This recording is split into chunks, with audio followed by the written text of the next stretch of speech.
बिस्मिल्लाहिर्रहमानिर्रहीम, अस्सलाम वालेकुम। स्टार्ट करते हैं आज का सेशन। आज के सेशन में बेसिकली हम बात करेंगे छोटे घर के प्लान के ऊपर, लेकिन उससे पहले कि मैं आपको इसका ओवरव्यू दूं, इसको डेमोस्ट्रेट करूं, पहली रिक्वेस्ट कि कोरोना से बचकर रहें, अपना ख्याल रखें, अपने प्यारों का ख्याल रखें और जितना हो सके घर के अंदर ही रहें। सो नेक्स्ट, दूसरी रिक्वेस्ट कि हमारे चैनल को जरूर सब्सक्राइब करें और शेयर करें, लाइक करें, कमेंट करें।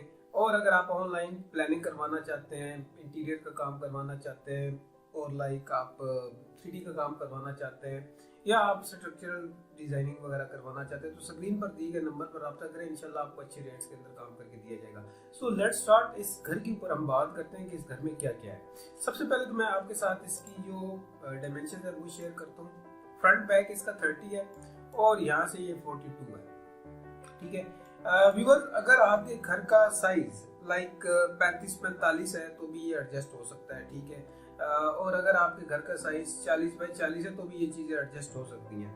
So let's start. इसमें मजीद देखते हैं कि क्या है। सबसे पहले यहाँ पर आप देखिए कि हमारे पास मेन गेट आ गया। अच्छा, मेन गेट के साथ एक विकेट गेट भी यहाँ पर मौजूद है। अच्छा, मेन गेट से जैसे आप एंट्री अंदर करेंगे तो सामने एक गैराज आएगा। आप इसे गैराज भी कह सकते हैं, आप इसे पोर्च भी कह सकते हैं। 11x16 इसकी डायमेंशन है और एक गाड़ी आसानी के साथ बड़े अच्छे तरीके के साथ आप अंदर खड़ी कर सकते हैं और साइड पे एरिया है कि आप गुजर कर अंदर भी जा सकते हैं। इस साइड पे अगर आप देखें तो 12x4-6 का आपको एक नजर आ रहा है।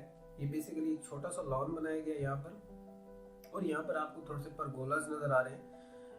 ये खूबसूरती के लिए ये थोड़ी सी हाइट पे होंगे और घर के यानी कि अफराद अगर विकेट गेट से दाखिल होते तो इसके नीचे से ही गुजर कर अंदर जाएंगे। नेक्स्ट व्यूअर्स, यहाँ पर आ गया एक स्टेप, ये चढ़कर आप जाएंगे अंदर। ठीक है, यहाँ पर थोड़ी सी हाइट होगी आपके पास और जैसे हम अंदर दाखिल हुए तो इस साइड पे आ गया हमारे पास बेडरूम 3। ये बेसिकली लिखा हुआ है लेकिन अगर आप इसको एज अ ड्राइंग रूम भी यूज करना चाहें तो ड्राइंग रूम भी यूज कर सकते हैं और इसका साइज है 11x10। ठीक हो गया जी। नेक्स्ट हम आगे चले गए। यहाँ पर आप देखेंगे इस साइड पे है हमारा यानी कि राइट साइड पे किचन आ गया और लेफ्ट साइड पे हमारे पास लाउंज आ गया। सो जो किचन है वो 11x10 का है और फिक्स डाइनिंग एक रखी गई है और यहाँ पर कुछ हाई चेयर्स हैं। ये बेसिकली जो किचन है ये ओपन किचन है। इसकी वेंटिलेशन आउटसाइडेड है इस साइड पे और यहाँ पर लाउंज आपको नजर आ रहा है 16x12 का और यहाँ पर स्टेयर्स आपको नजर आ रही है। अच्छा, ये जो स्टेयर्स है मैं आपको बताता चलूँ कि इन स्टेयर्स के नीचे अगर आप कोई यूटिलिटी अपनी बनाना चाहें तो वो बना सकते हैं, यानी कि एक कॉर्नर के अंदर।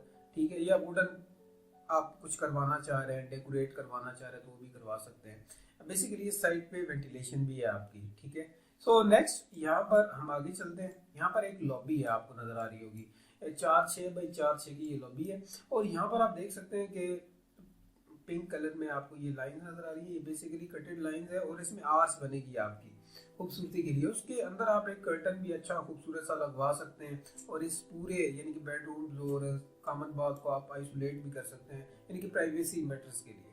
सो इस साइड पे एक बेडरूम आ गया हमारे पास 11/8x13 का। इस साइड पे भी 11/8x13 का एक बेडरूम आ गया। ठीक है, बेड आ गए, एलईडी स्पेस आ गई और यहाँ पर आपकी कबर्ड्स आ गई।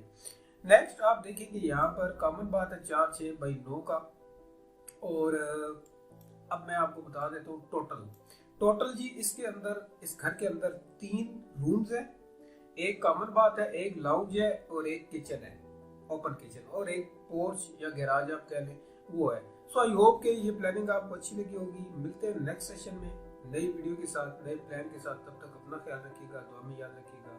अल्लाह हाफिज़।